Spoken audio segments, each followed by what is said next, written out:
Hello friends. आज हम लोग पढ़ेंगे नंबर सिस्टम पे मिसलेनियस टाइप के क्वेश्चंस और कुछ क्वेश्चंस जो लोगों ने हमसे पूछे हुए हैं, कुछ स्टूडेंट्स ने, उनके सॉल्यूशंस भी आज देंगे। ठीक है। सो फर्स्ट क्वेश्चन जो पूछा गया है वो कुछ इस टाइप का है कि 6 digit number is formed by repeating 3 digit numbers. 3 digit को रिपीट करने से एक 6 डिजिट का नंबर बनता है। एग्जांपल्स दिया हुआ है 256 या फिर 678 any number of this form is always exactly divisible by. ये क्वेश्चन पूछा गया है। ठीक है। तो इस टाइप के क्वेश्चंस को और इसके रिलेटेड कुछ और टाइप्स को भी हम लोग सॉल्व करते हैं। तो देखिए, रिपीट करके दो तरीके के क्वेश्चंस बनते हैं रिपीटिशन से। एक बनता है कि ए बी सी इस टाइप का, या फिर बन सकता है ए बी और ए बी। ठीक है। जैसे कि ये क्वेश्चन है 256 इसमें तीनों डिजिट्स अलग है, तो ये ए बी सी टाइप का बन गया। इसी तरह से एक क्वेश्चन पूछता है कि ए बी टाइप का हो, जैसे बोलता है 13 और पूछता है कि ये किससे ऑलवेज डिविजिबल होगा। तो हम दोनों ही टाइप को करना सीखेंगे कि कैसे इसकी वैल्यूज निकालते हैं। ठीक है फ्रेंड्स। तो मैं आपको नंबर्स में नंबर कॉमन लेना आपको पहले सिखाता हूँ। ठीक है। जैसे कि ये नंबर लिखा हुआ है ए बी सी, तो आप इसमें अगर ए बी सी कॉमन लेंगे तो ब्रैकेट के अंदर क्या बचेगा, अगर आप इस चीज को समझ पाए तो बहुत ही आसानी से आप इस तरह के क्वेश्चंस को सॉल्व कर लेंगे। तो फ्रेंड्स, जब ए बी सी में अगर हम एक ए बी सी कॉमन लें तो अंदर बचेगा 1, और क्योंकि ये 3 डिजिट का है तो 1 के साथ 2 डिजिट्स, और अगला सिर्फ एक ही बार रिपीट हुआ है तो 1001। ठीक है। ये नंबर बचेगा कॉमन।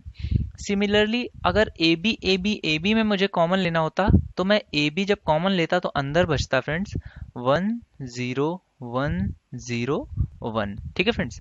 तो ये एक चीज आपको पता होनी चाहिए कि इस तरह के नंबर्स में जब हम कॉमन लेते हैं तो क्या बचता है। तो ये तो दो की बात हो गई। अगर यहीं पर ये होता कि 3 डिजिट्स हैं ए बी सी और 3 बार ए बी सी है, तो अगर मैं तब ए बी सी कॉमन लेता तो बताइए बच्चों क्या बचता। तो यहाँ पे बचता 2 0 इस फर्स्ट वाले ए बी सी के लिए, फिर नेक्स्ट 1 से फिर 2 0 बीच वाले ए बी सी के लिए, और फिर लास्ट वाले के लिए सिर्फ 1। ठीक है। तो ये नंबर बचता कॉमन। अब जैसे इसको मैं एग्जांपल्स के समझाता हूँ, जैसे कि लिखा हो 3 3 3। ठीक है। तो यहाँ पे जब मैं 3 कॉमन लूंगा तो क्या बचेगा 1 1 1। ये तो इजी बात है, ये तो सभी को पता है। लेकिन अगर यहाँ पर लिखा होता 3 4 3 4, सॉरी यहाँ पे 4 है, देन मैं क्या कॉमन ले सकता हूँ इसमें 34, और तब ब्रैकेट में क्या आ जाता 1 0 1। आप इसको मल्टीप्लाई करके देख लीजिए, यही वैल्यू आ जाएगी। ठीक है। तो इस टाइप के क्वेश्चंस को हम लोग पहले क्या करते हैं, पहले तो उस नंबर को आप कॉमन ले लीजिए जो भी नंबर है। जैसे यहाँ पर पूछा, यहाँ पर तो उसने बोला है कि इस टाइप का क्वेश्चन अगर होगा any number of this form, उसने बोला है कि इस फॉर्म का हो तब आपको सोल्यूशन बताना है। ठीक है। तो अब चलिए इस टाइप के क्वेश्चंस को सॉल्व करते हैं। तो यहाँ पर जो क्वेश्चन है पहले तो उसी को सॉल्व कर लेते हैं। उसने पूछा है कि ए बी सी टाइप का होगा, देन सॉल्यूशन बताइए। तो देखिए फ्रेंड्स, जो ये नंबर है 1001, ठीक है 1001, ये हमेशा डिविजिबल होता है। किससे डिविजिबल होता है ये, 11 से, 13 से और 7 से। ठीक है। आपको ये चीज याद होनी चाहिए। ये चीज पेपर में आप नहीं निकाल पाएंगे। अगर आपको पेपर में चीज याद नहीं है देन आपका हो सकता है क्वेश्चन गलत हो जाए। ठीक है। तो जनरली 6 डिजिट तक ही पूछा जाता है और यही ही पूछा जाता है। तो आपको ये चीज अगर याद होगी तो आप बहुत जल्दी से इसको सॉल्व कर लेंगे। तो ये क्या हो गया कि 11 13 और 7 से ये नंबर हमेशा डिविजिबल होगा। हो सकता है आपका फर्स्ट पार्ट में 11 होता और बाकी इनमें से कोई मैच नहीं कर रहा होता, या फिर क्या हो सकता है 11 13 और 7 तीनों ऑप्शंस में होते और चौथा ऑप्शन होता ऑल ऑफ दीज। तो उस तरह से आप इसका आंसर कर सकते हैं। ठीक है।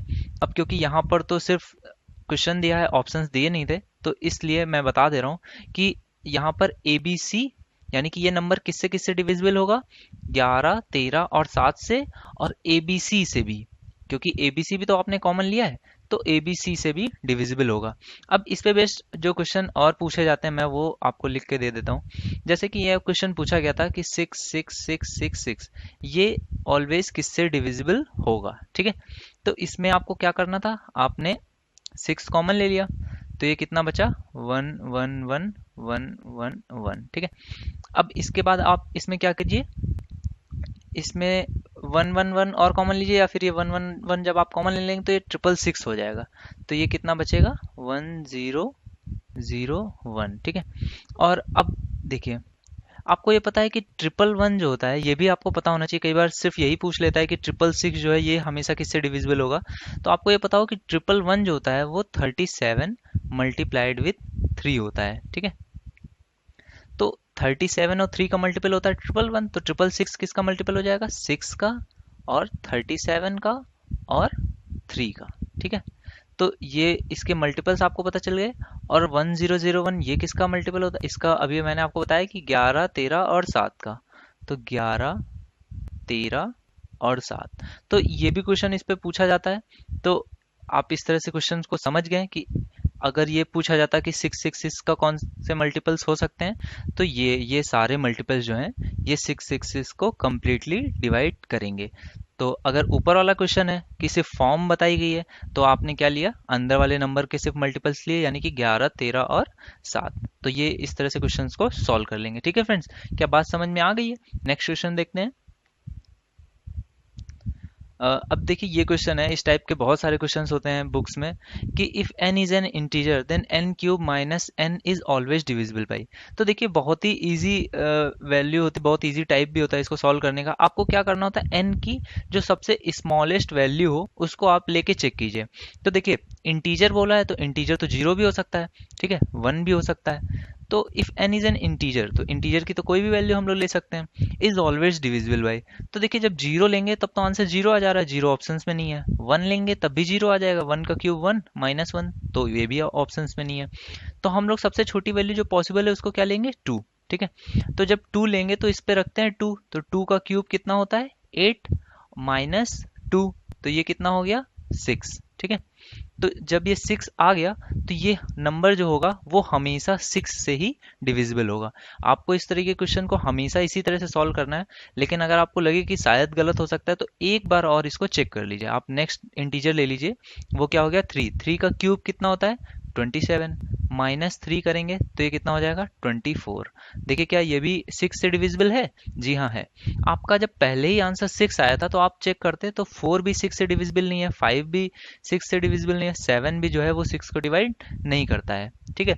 तो ऑलवेज डिविजिबल बाय पूछा है, तो ये नंबर जो था एन क्यूब माइनस एन, हमने इसमें एक वैल्यू रखी तो सभी वैल्यूज को सेटिस्फाई करना चाहिए था। तो पहली वैल्यू से ही हमने देखा कि चार, पाँच और सात तो पहले ही नहीं हो सकते क्योंकि छः को वो डिवाइड नहीं कर रहे हैं। तो हमारा आंसर वहीं से क्या हो जाएगा, सिक्स, ठीक है फ्रेंड्स। तो नेक्स्ट क्वेश्चन देखते हैं। अब देखिए फ्रेंड्स, ये भी सेम टाइप का ही क्वेश्चन है। इसमें क्या पूछ रहा है, greatest whole number by which the expression n की power 4 plus 6n cube plus 11n square plus 6n plus 24 is divisible, ठीक है। तो इसमें भी हमें n तो पता नहीं है, तो हम क्या करेंगे, जो उसने पूछा है, जैसे मैंने फर्स्ट क्लास में आपको बताया था नंबर सिस्टम की होल नंबर्स क्या होते हैं, तो आपको होल नंबर्स पता है, होल नंबर्स में जीरो, वन, टू इस तरह से होते हैं। तो आप क्या कीजिए इसमें कि आप इनको पुट कर लीजिए। जीरो पुट करने में तो सेकंड्स भी नहीं लगेंगे, आपने जीरो पुट किया, वैल्यू क्या बचेगी, सिर्फ 24। तो इस पे आपको क्या पता चल गया कि ये डिविजिबल किससे है, सिक्स से, 24 से और 12 से, ठीक है। अब पूछ क्या रहा है, ग्रेटेस्ट होल नंबर पॉसिबल। 48 तो हो नहीं सकता, 48 24 को कहाँ डिवाइड करता है। तो आपके पास सिर्फ तीन ऑप्शंस बचे। अब आप वन रख के एक बार चेक कर लीजिए। तो जब वन रखेंगे तो आप क्या देखेंगे कि एन की पावर 4 यानी कि वन, सिक्स एन क्यूब भी सिक्स, और 11 एन स्क्वायर 11, सिक्स एन यानी कि सिक्स और 24, ठीक है। तो अब देखिए ये क्या बन गया, six and six 12, and one 12, और 12 और 12 कितना हो जाएगा, 24। तो ये कितना आ गया, 24 प्लस 24 यानी कि 48। तो ये नंबर भी 24 से डिविजिबल है, और जो 24 से डिविजिबल होगा वो 12 और 6 से भी डिविजिबल होगा। तो इस तरह से हमें पता चला कि ये नंबर भी 24 से डिविजिबल है। तो दोनों केसेस में अगर क्वेश्चन ये है कि ग्रेटेस्ट होल नंबर बताइए, तो 24 आपका आंसर हो जाएगा। इसी तरह से आप चाहें तो नेक्स्ट नंबर से भी चेक कर सकते हैं। वैसे दो बार आप चेक कर लीजिए, अगर सेम आंसर आ रहा है तो आपका आंसर 24 सही होगा, ठीक है। नेक्स्ट क्वेश्चन को देखते हैं। अब ये पूछा गया है जैसे कि if a and b are two odd positive integers, by which of the following integers is A to the power 4 minus B to the power 4 is always divisible. अब देखिए यहाँ पे आपको अगर पता है कि इंटीजर्स में जीरो भी होता है, वन भी होता है, टू भी होता है, तो आप इस क्वेश्चन को देखिए कैसे आसानी से कर पाएंगे कि दो ऑड पॉजिटिव इंटीजर्स आपको लेने हैं, ऑड पॉजिटिव। तो ऑड में आपको क्या है, वन हो गया, थ्री हो गया, ठीक है। और पॉजिटिव नंबर्स हैं तो ये पॉजिटिव नंबर्स हैं, ठीक है। इनको मैंने ले लिया। तो बी जो है, क्योंकि इससे घटाना है तो वैल्यू छोटी हो, तो बी की वैल्यू वन ले ली, और ए की वैल्यू क्या ले ली, थ्री। तो ये क्वेश्चन जो बोल रहा है कि दो ऑड पॉजिटिव इंटीजर्स लीजिए, तो हमने दो ऑड पॉजिटिव इंटीजर्स ले लिए। तो पूछ रहा है ए की पावर फोर माइनस बी की पावर फोर, तो ए की पावर फोर कीजिए, तो थ्री की पावर फोर होता है 81, और वन की पावर फोर वन होता है, ठीक है। तो आपने इसको घटाया तो आपको कितना आ गया, 80। तो ये बात आपको पता है कि 80 जो है वो 3 से डिविजिबल नहीं होती है, 6 से भी डिविजिबल नहीं होती है, और 12 से भी डिविजिबल नहीं होती है। तो आपका आंसर इसको देख के ही कितना आ गया, 8, ठीक है। नेक्स्ट क्वेश्चन देखते हैं। अब जैसे कि ये क्वेश्चन है, इसमें पूछा गया है if m and n are positive integers and m minus n is an even number, ठीक है, then m square minus n square will always be divisible by, ये क्वेश्चन है। तो देखिए M square minus N square की divisibility बतानी है, ये तो बात की बात है। पहले जो क्वेश्चन पूछ रहा है वो चेक करते हैं। तो बोल रहा है एम माइनस एन जो हो वो हमेशा कैसा हो, एक इवन नंबर हो, ठीक है। उसके पहले उसने कोई कंडीशन नहीं दी, उसने बोला पॉजिटिव इंटीजर्स हो, यानी ये पॉजिटिव वैल्यूज होनी चाहिए। तो पॉजिटिव वैल्यूज में अगर मुझे एक इवन नंबर चाहिए तो मेरे नंबर्स क्या क्या हो सकते हैं, या तो मैं तीन से एक घटाऊं तो मुझे इवन नंबर मिलेगा, या फिर चार में से दो घटाऊं तो इवन नंबर मिलेगा, और यानी कि इवन से इवन घटाऊं या फिर ऑड से ऑड घटाऊं तभी मुझे इवन नंबर मिलेगा। अगर मैं सोचूं कि ऑड से, सॉरी, इवन से ऑड घटाऊं तो भी इवन नंबर नहीं मिलेगा, तब मुझे ऑड मिलता है। या फिर मैं ऑड से इवन घटाऊं तो भी मुझे क्या मिलेगा, ऑड, ठीक है। तो ये चीज आपको पता होनी चाहिए कि ऑड नंबर्स कब मिलते हैं और इवन नंबर कब मिलता है। जब सेम टाइप के इवन से इवन या ऑड से ऑड घटाएंगे तब आपको इवन मिलेगा, और जब डिफरेंट टाइप के यानी कि इवन से ऑड या फिर ऑड से इवन घटाएंगे तो आपको ऑड नंबर मिलता है, ठीक है। तो ये याद करने की चीज नहीं है, आप देख लीजिए कि आपको जब बोले कि इवन नंबर चाहिए तो आप इक्वल में रख दीजिए दो। तो दो लाने के लिए क्या करेंगे, या तो चार से दो घटाएंगे या तीन से एक घटाएंगे। तो इन दोनों केसेस में हमें एम और एन मिल गए, ठीक है। अब इससे हम लोग चेक करते हैं, ठीक है। तो m माइनस एन यहाँ पे रखते हैं, तो यहाँ पे m माइनस एन तीन और एक है, तो M square minus N square कितना हो जाएगा, तीन का स्क्वायर नौ, और एक का स्क्वायर एक, तो ये कितना आ जाएगा, आठ, ठीक है। तो अब इस अकॉर्डिंग तो हमारा आंसर क्या हो सकता है, which will always be divisible by, तो या तो फोर हो सकता है या तो एट हो सकता है, क्योंकि आठ को चार भी डिवाइड करेगा और आठ भी अपने आप को डिवाइड करेगा। ये केस था जब थ्री और वन लिया। अब जब हम लोग फोर और टू लेते हैं तब देखते हैं क्या होगा। तो फोर का स्क्वायर कितना होता है, 16, और टू का स्क्वायर कितना होता है, फोर। तो अब आंसर कितना आ गया, 12। तो 12 को कौन डिवाइड करेगा, क्या आठ डिवाइड करेगा, नहीं, आठ तो डिवाइड नहीं कर पाएगा। तो इसका आंसर कितना हो जाएगा, फोर, ठीक है फ्रेंड। तो बैक सब्स्टिट्यूशन करके या वैल्यूज से चेक करके आप आंसर जल्दी से इसका निकाल सकते हैं, ठीक है। नेक्स्ट क्वेश्चन देखते हैं। अब ये क्वेश्चन है, ये मैंने आपको बताया भी था कि रिमाइंडर थ्योरम है, when 3 to the power 21 divide करना है 5 से, ठीक है। तो आपको मैंने बताया था कि पहले जो नंबर है उसको आप एक बार देख लीजिए कि वन प्लस में या माइनस में किसके नियरेस्ट वन के आसपास हम लोग इसको ले आए। तो जब 3 की पावर 1 को डिवाइड करेंगे 5 से तो हमें रिमाइंडर कितना मिलेगा, 3। जब 3 की पावर 2 को डिवाइड करेंगे तो हमें रिमाइंडर कितना मिलेगा, 3 की पावर 2 9 हो गया। तो 5 से जब डिवाइड कर रहे हैं तो या तो प्लस का 4 मिलेगा, 9 है तो प्लस 4, या फिर माइनस का 1। तो माइनस का 1 हमें मिल गया, देन हमारा क्वेश्चन सॉल्व हो गया।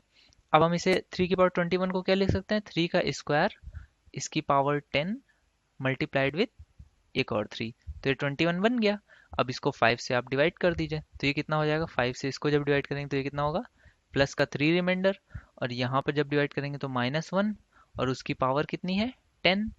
तो ये कितना हो जाएगा, 1, 1 और मल्टीप्लाइड विथ 3, तो आपका आंसर कितना आ जाएगा, 3, ठीक है फ्रेंड्स। तो ये आपका क्वेश्चन इस तरह से सॉल्व हो जाएगा। नेक्स्ट क्वेश्चन देखते हैं। ये भी रिमाइंडर पे बेस्ड क्वेश्चन है, 9 टू द पावर 6 माइनस 11 से रिमाइंडर पूछा गया है। इसको डिवाइड किससे करना है, 8 से, ठीक है। तो 8 से 9 की पावर 6 को पहले आप डिवाइड कर लीजिए, तो 1 की पावर 6, तो ये तो 1 ही हो गया, माइनस 8 से 11 को डिवाइड करेंगे तो रिमाइंडर कितना बचेगा, 3। ठीक है, तो 1 की पावर 6 1 माइनस 3, तो यहाँ पे कितना बचेगा, माइनस का 2। ठीक है, अब 8 से रिमाइंडर देखना है तो निगेटिव रिमाइंडर तो हो नहीं सकता, तो -2 होगा या फिर प्लस का 6। ठीक है, तो प्लस का 6 आपका आंसर होना चाहिए। यहाँ पे इस पे 6 का ऑप्शन नहीं है, मीन्स इसमें कुछ गड़बड़ी है। ऑप्शंस आप एक बार चेक करिए, इसका आंसर 6 आएगा। ठीक है, इसमें कोई दो राय नहीं है, आंसर आपका 6 आएगा, प्लस का 6। ठीक है, मे भी कुछ प्रिंटिंग एरर होगी। नेक्स्ट क्वेश्चन देखते हैं। अब जैसे कि फ्रेंड्स ये क्वेश्चन है, इसमें पूछा गया है कि 70 से छोटी अभाज्य संख्याएं कितनी हैं। तो इस पे बेस्ड भी क्वेश्चन आते हैं। इसमें कई बार पूछता है कि 1 से 100 तक कितनी अभाज्य संख्याएं होती हैं, या फिर 1 से 50 तक कितनी अभाज्य संख्याएं होती हैं। तो इसके लिए आपको थोड़ी सी चीज़ें याद रखनी पड़ेंगी। अगर आप याद रख सके तो बहुत अच्छा होगा। कि आप ये याद रखिए कि 1 से 100 तक कुल 25 अभाज्य संख्याएं होती हैं। ठीक है, और 1 से 50 तक 15 अभाज्य संख्याएं होती हैं। अगर कभी पूछता है 50 से 100 तक, तो 10 अभाज्य संख्याएं होती हैं। ठीक है, अब लेकिन यहाँ पे कुछ क्वेश्चंस दिख रहे हैं, कुछ डिफिकल्ट क्वेश्चंस भी हैं, जैसे कि अभाज्य संख्याओं का योग कितना है।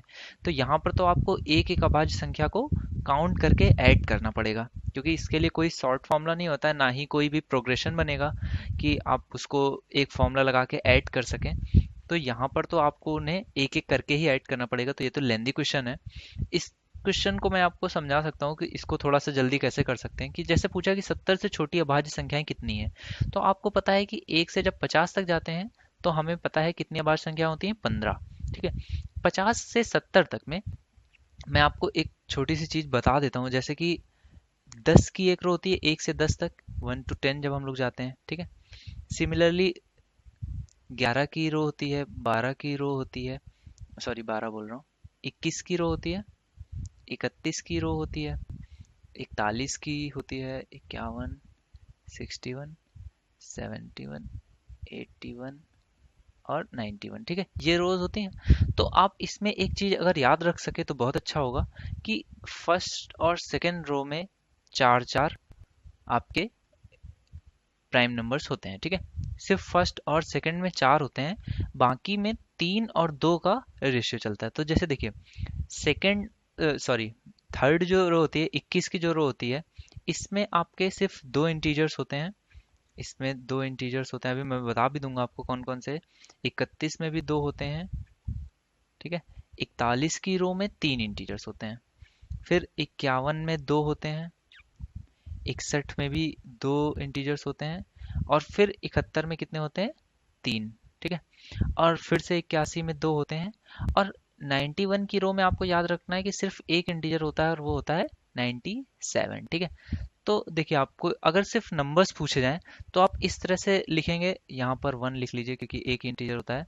ठीक है, तो अगर पूछा जाए तो आपको कैसे याद रखना है कि पहली दो में 4 होते हैं और कहीं भी 4 नहीं होते हैं, फिर दो दो और फिर 3 और फिर दो दो। ठीक है, दो दो और फिर 3, फिर दो दो, फिर 3 और फिर से दो दो होता है, लेकिन लास्ट रो जो होती है उसमें 1 होता है। ठीक है, तो देखिए 1 2 3 4 5 6 7 8 9 और 10, 1 से 100 तक की गिनतियों को मैंने आपके सामने लिख दिया।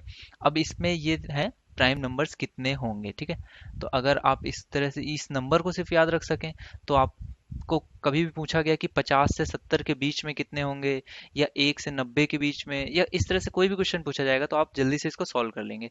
तो देखिए, टोटल मैंने आपको बताया था 1 से 100 तक आप याद रखिए 25। तो यहाँ पे काउंट कर लीजिए, 4 और 4 8, 2 10 और 2 12, 3 15, 2 17, 2 19 और एक 20 और 5 25। तो 100 तक में आपके कितने हो गए, 25।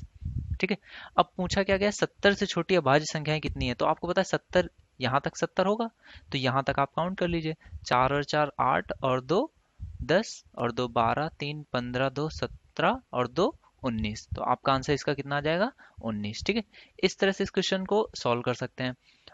इसके बाद ये क्वेश्चन ले लेते हैं, 110 तथा 120 के बीच में कितनी अभाज्य संख्याएं हैं। देखिए 100 तक तो आप याद रखिए ये नंबर, 100 के बाद में जनरली जो है सिर्फ एक ही नंबर मिलता है इन अभाज्य संख्याओं का, लेकिन आप इसको चेक कर लीजिए। तो देखिए 110 से आपको जाना है 120 के बीच में, तो ना 110 होगा ना 120 होगा। तो इसके बीच में क्या हो सकता है? 111 हो सकता है, 112 इवन नंबर्स तो होते ही नहीं है, 113 होगा, 114 नहीं हो सकता, 115 भी नहीं होगा, 5 से डिविजिबल, 6 भी नहीं होगा, 117 को आप रख सकते हैं और 119 को, ठीक है। तो 119 आ गया आपका। सो देखिए फ्रेंड्स, ये साफ साफ दिख रहा है 3 से डिविजिबल है, ये 7 और 2 9, ये भी 9 से डिविजिबल साफ साफ दिख रहा है। बचे कौन से दो नंबर्स? 113 और 119। अब इसमें देखिए, आपको मैंने बताया था प्राइम नंबर चेक करने के लिए क्या करते हैं, उससे बड़े इस परफेक्ट स्क्वायर नंबर से छोटे नंबर्स को हम लोग चेक करते हैं डिवाइड करके। अगर डिवीजन चला जाता है तो वो नंबर प्राइम नंबर नहीं होगा। तो इससे बड़ा परफेक्ट स्क्वायर 121 यानी कि 11 का स्क्वायर। तो 11 से छोटे प्राइम नंबर्स कौन कौन से होते हैं? 2, 3, 5 और 7। फर्स्ट रो में चार नंबर्स मैंने आपको बताया प्राइम नंबर होंगे, 2, 3, 5, 7, ठीक है। तो 2 से इसको डिवाइड करेंगे, नहीं जाएगा, 3 से भी दिख ही रहा है नहीं जाएगा, 5 से भी नहीं जाएगा, और 7 के लिए मैंने आपको रूल बताया था सेकेंड लेक्चर में कि ए बी माइनस टू सी करते हैं। तो ए बी कितना है? 11 माइनस टू सी करेंगे तो कितना हो जाएगा? 6। तो 11 में से 6 घटाएंगे तो कितना बचेगा? 5। तो ये 7 से डिविजिबल नहीं होगा, ठीक है। अब उसके बाद देखते हैं 119। तो ये तो प्राइम नंबर हो गया, किसी से भी डिविजिबल नहीं निकला। 119 को चेक करते हैं, तो देखिए 2 से नहीं है, 3 से भी नहीं है, 9 2 11 हो रहा है, 5 से भी नहीं है, 7 से डिवाइड करते हैं तो 11 माइनस और 2 सी, तो ये कितना हो जाएगा? 18। तो 11 में से 18 घटेगा तो कितना आएगा? माइनस का 7। तो ये 7 से डिविजिबल है। तो ये नंबर भी हमारा प्राइम नंबर नहीं होगा, ठीक है। तो ओनली नंबर कौन सा है प्राइम नंबर जो है, वो है 113, यानी कि इसका भी आंसर क्या हो जाएगा? 1। अब जैसे ये क्वेश्चन है फ्रेंड्स कि 50 से 90 के बीच में अभाज्य संख्याओं का योग कितना होगा। तो देखिए ये तो बहुत ही लेंदी क्वेश्चन है और आपको इसको एक एक करके ही काउंट करना पड़ेगा। तो 50 पे मैंने बताया कि अगर आप इस तरह से इसको लिख लेंगे तो देखिए थोड़ा सा आपको ईज हो जाएगी इस क्वेश्चन को सॉल्व करने में। तो 50 से 90 तक बोला है, तो 50 पे दो प्राइम नंबर्स कौन से होते हैं, अगर आपको ये याद रहे तो बहुत अच्छी बात है, तभी आप इसको कर भी पाएंगे। अदरवाइज इतना लेंदी क्वेश्चन है, आप इसको पेपर में छोड़ भी सकते हैं। तो 53 और 59 हो गया। 60 में कौन से दो होते हैं? 61 और 67, ठीक है। 70 में तीन कौन कौन से होते हैं? 71, 73 और 79, 71, 73 और 79। 81 की सीरीज में कौन से दो होते हैं? इसको मैं यहाँ पे लिख दे रहा हूँ, 83 और 89, ठीक है। आप इनको ऐड कर लेंगे तो आपका आंसर सीधे से आ जाएगा। नेक्स्ट क्वेश्चन देखते हैं फ्रेंड्स। अब जैसे कि ये क्वेश्चन बोल रहा है कि ग्रेटेस्ट कॉमन डिवाइजर ऑफ, तो इस नंबर का और इस नंबर का ग्रेटेस्ट कॉमन डिवाइजर निकालना है। तो ऑप्शंस में देखिए 1 तो किसी भी नंबर का आंसर कॉमन डिवाइजर होगा ही होगा, क्योंकि वो तो दोनों को डिवाइड करता ही है। तो 1 आंसर जनरली पहली बार में आप नहीं टिक करेंगे, वरना आपने देखा 1 और टिक कर दिया तो गलत हो जाएगा। अब इसमें देखिए 3 की पावर 3 प्लस 1, ये भी आंसर नहीं हो सकता है, क्योंकि ये इसको तो डिवाइड कर रहा है लेकिन ये इसको डिवाइड नहीं कर पाएगा, इसको आप श्योर शॉर्ट कह सकते हैं। तो ये भी आंसर नहीं हो सकता, और 1 को आप पहली बार में देख के नहीं टिक कीजिए। अब आपको ये देखिए कि इसमें एक ऑप्शन आपका 2 है, ठीक है। और 3 की पावर में आपको पता है कि 3 की पावर 1 होती है वो 3 होता है, 3 की पावर 2 जो होती है वो 9 होता है, 3 की पावर जब हम लोग 4 करते हैं, सॉरी 3 की पावर जब 3 करते हैं तो 27 आता है, यानी कि लास्ट डिजिट क्या होता है? 7 होता है। और 3 की पावर जब 4 करते हैं तो भी क्या लास्ट डिजिट आता है? 81। तो देखिए 3 की पावर चाहे इवन नंबर हो चाहे ऑड हो या कोई भी नंबर हो, जो वैल्यू आती है वो हमेशा क्या आती है? एक ऑड नंबर आती है, हमेशा एक ऑड नंबर आता है, ठीक है। अगर हम ऑड नंबर में एक जोड़ेंगे तो हमारा ये नंबर कैसा हो जाएगा? ये एक इवन नंबर हो जाएगा, ठीक है। और सेम चीज यहाँ पे भी है, 3 की पावर में कुछ भी हो और 1 ऐड करेंगे तो ये कैसा हो जाएगा? इवन नंबर हो जाएगा। तो दो इवन नंबर्स लिखे हों तो उसमें कॉमन डिवाइजर उसका क्या हो जाएगा? 2। अब देखिए आंसर 1 क्यों नहीं हो सकता? क्योंकि उसने क्या पूछा है? ग्रेटेस्ट कॉमन डिवाइजर, यानी कि बड़े से बड़ी वैल्यू हमें चेक करनी है। तो इसका आंसर क्या आ जाएगा? 2, ठीक है फ्रेंड्स। तो नेक्स्ट क्वेश्चन को देखते हैं। अब यहाँ पे पूछा है what is smallest possible number by which 592704 should be multiply so as to get a perfect square. अब फ्रेंड जैसे मैं आपसे बोलूं कि मेरे पास 5 एक नंबर लिखा हुआ है, इसमें मैं किस नंबर का मल्टीप्लाई कर दूं कि एक परफेक्ट स्क्वायर बन जाए। तो मैं आप देख के ही बताएंगे कि इसमें अगर 5 का मल्टीप्लाई कर दीजिए सर, तो ये 5 का स्क्वायर हो जाएगा, ये एक परफेक्ट स्क्वायर हो जाएगा। यानी कि जैसे जो भी पावर्स हैं अगर वो इवन नंबर्स में आ जाए, कोई भी पावर है जैसे 25 की पावर है 1 है, अगर मैं इसको 2 या फिर 4 या 6 या 8 के फॉर्म में ले आऊं, तो ये क्या परफेक्ट स्क्वायर बन जाएगा? जी हाँ, ये परफेक्ट स्क्वायर बन जाएगा। ठीक है। तो सेम चीज इसमें भी करनी होती है। इसमें करना क्या होता है, पहले तो आप इसको फैक्टर्स में इसके तोड़ लीजिए। तो देखिए 592704 लिखा हुआ है, तो लास्ट के दो डिजिट जब आप देखेंगे तो ये तो 04 है, यानी कि ये तो 4 से डिविजिबल होगा। और 4 अपने आप में एक परफेक्ट स्क्वायर होता है, तो 4 से आप इसको डिवाइड कर दीजिए।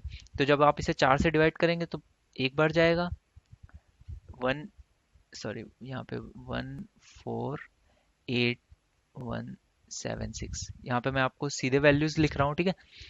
और अगेन इसको आप देखेंगे तो ये 76 है, ये भी 4 से डिविजिबल है, तो आप एक बार इसको और 4 से डिवाइड कर दीजिए। तो अभी कितना आ जाएगा, यहाँ पे भी मैं वैल्यू सीधे लिख ले रहा हूँ, आप इसको डिवाइड कर लीजिएगा, इतनी ही वैल्यू आएगी, ठीक है। और देखिए यहाँ पे भी 44 आ गया, तो अभी भी ये 4 से डिविजिबल है, आप इसको फिर से 4 से डिवाइड करेंगे तो ये कितना आ जाएगा, 9261। अब ये 4 से डिविजिबल नहीं है, तो 4 से जितने भी बार डिविजिबल हुआ हो तो ये तो परफेक्ट स्क्वायर्स है, तो इससे कोई फर्क नहीं पड़ता है। हमें देखना कि इसको है, इसको, ठीक है। अब देखिए फ्रेंड्स, ये जो नंबर होता है, अगर आपको ये बात पता हो कि ये 21 का क्यूब है, तो आप सीधे से बता पाएंगे कि इसमें अगर हम 21 का मल्टीप्लाई कर दें तो ये नंबर एक परफेक्ट स्क्वायर बन जाएगा, ठीक है। तो इसके लिए आप क्या कीजिए कि 1 से 25 तक के नंबर्स की क्यूब आपको याद होने चाहिए, स्क्वायर्स याद हो, तो आप इस तरह के क्वेश्चंस को बहुत आसानी से और बहुत जल्दी से कर पाएंगे। ठीक है फ्रेंड्स, तो आज के लेक्चर में इतने ही क्वेश्चंस को लेते हैं, नेक्स्ट लेक्चर में मिलते हैं।